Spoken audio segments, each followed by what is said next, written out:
The Lord be with you. And with your spirit. A reading from the Holy Gospel according to John. Glory to you, O Lord. After Jesus had revealed himself to his disciples and eaten breakfast with them, he said to Simon Peter, "Simon, son of John, do you love me more than this?" Simon Peter answered him, "Yes, Lord, you know that I love you." Jesus said to him, "Feed my lambs." He then said to Simon Peter a second time, "Simon, son of John, do you love me?" Simon Peter answered him, "Yes, Lord, you know that I love you." He said to him, "Tend my sheep." He said to him the third time, "Simon, son of John, do you love me?" Peter was distressed that he had said to him a third time, "Do you love me?" And he said to him, "Lord, you know everything. You know that I love you." Jesus said to him, "Feed my sheep. Amen, amen, I say to you, when you were younger, you used to dress yourself and go where you wanted. But when you grow old, you will stretch out your hands, and someone else will dress you and lead you where you do not want to go." He said this, signifying by what kind of death he would glorify God. And when he had said this, he said to him, "Follow me." The Gospel of the Lord. Praise to you, Lord Jesus Christ. Magandang tanghali po sa inyong lahat. Magandang hapon. In the first reading, taken from the Acts of the Apostles, St. Paul, who was preaching the word to the Gentiles and also to the Jews, was brought before the king. Apparently, there were Jews who brought some charges against him. But the king, of course, owing to the policy of hearing all parties, did not put Paul into prison or maybe sentenced him because he wanted to hear first what the charges were all about. And also, based on the policy of the king, he would want that the two parties would confront themselves in front of him. And so the king was expecting that the Jews would hurl accusations that maybe were in violations of the law of the land. Instead, what the king heard from the Jews was the preaching of St. Paul about Jesus Christ. So in short, the king actually heard about Paul practicing a religion which is quite alien to the king and of course to the Jewish people, because this religion centered on the person of Jesus Christ. King Agrippa didn't know Jesus, and so he was at a loss, even asking, who is this Jesus that you're talking about? And so the rest, of course, is history, meaning that even though there were oppositions to what St. Paul was doing, including his companions, Christianity spread throughout the land. And many people believed in Jesus, embraced Jesus, and followed Jesus.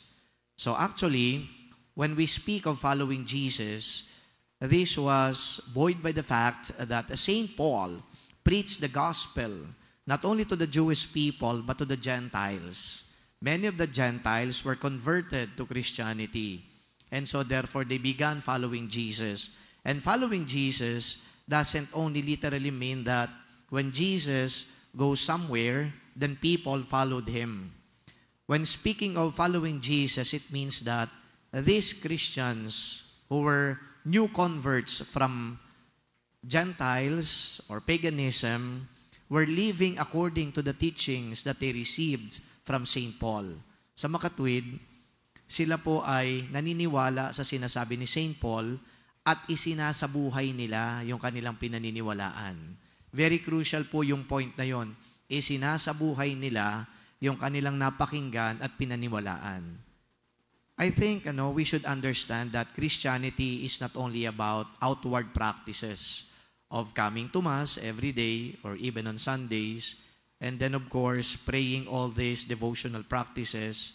Christianity or our religion is actually about living according to the teachings of Christ. Kaya po minsan may mga nagtatanong sa akin, ano daw ba ang pagkakaiba ng religiosity at saka ng spirituality? When we speak of religiosity, it's only about following the external practices that we have in the church. Kaya kapag lagi kang nagsisimba, lagi kang nagdadasal ng Santo Rosario, nagdonobena, ang tawag sa'yo, very religious ka. Kasi sinusunod mo yung lahat ng mga external practices natin, mga liturgical activities.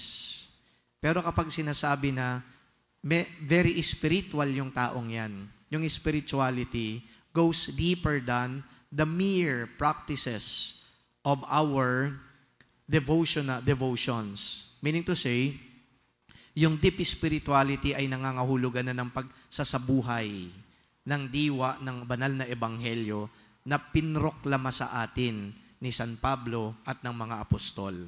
At yan po yung very challenging part.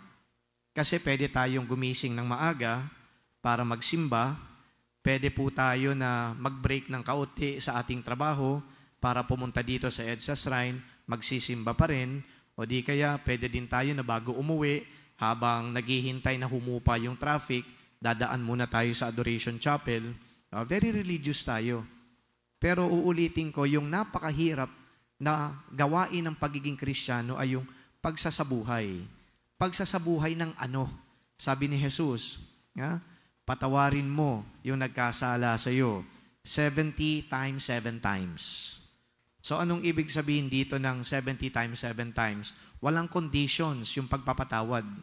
Kumbaga nagkamali yan, nasaktan ka niyan, pero sabi ni Jesus, patawarin mo siya 70 times 7 times, walang conditions. Ibigay mo yung forgiveness na yan. That's one way actually of following Christ, living according to His teachings. At yung forgiveness na yun, alam ninyo, yun din ang binanggit ngayon sa banal na ebanghelyo. Akala natin, tinatanong lang ni Jesus si Pedro, "Do you love me, Peter?" 3 times tinanong.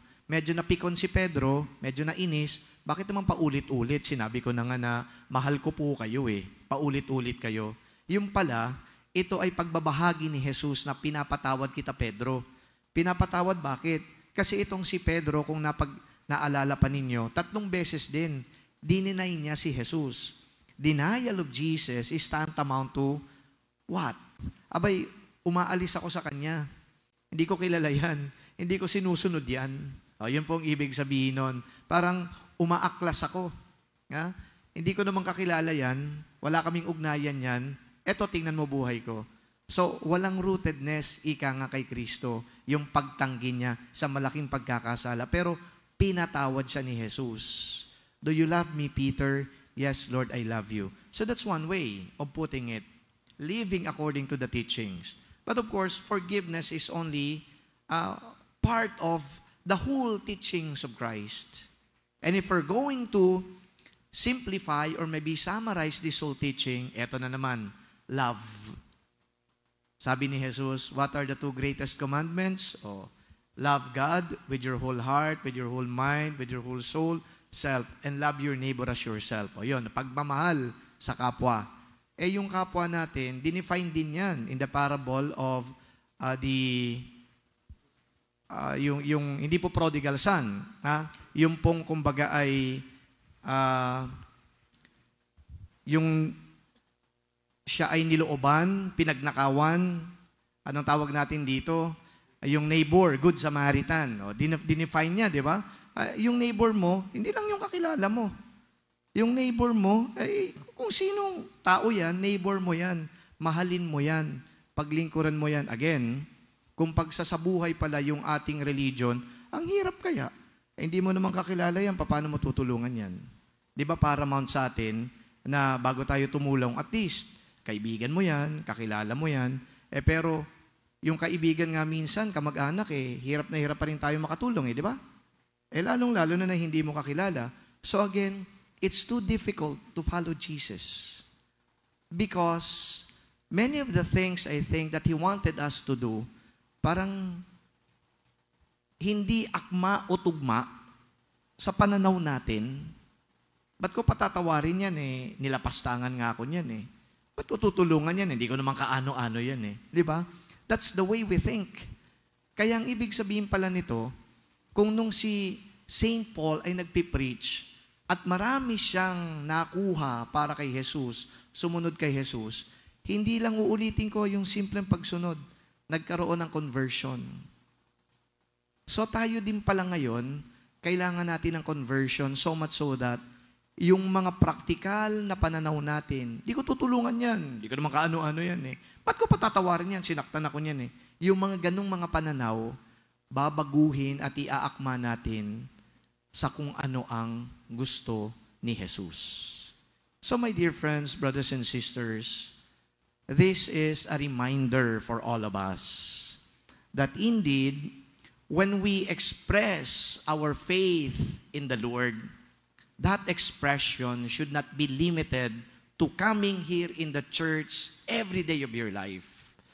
And that expression of faith in the Lord should be seen in the way we live our lives. It should be a following of the will of God. Amen.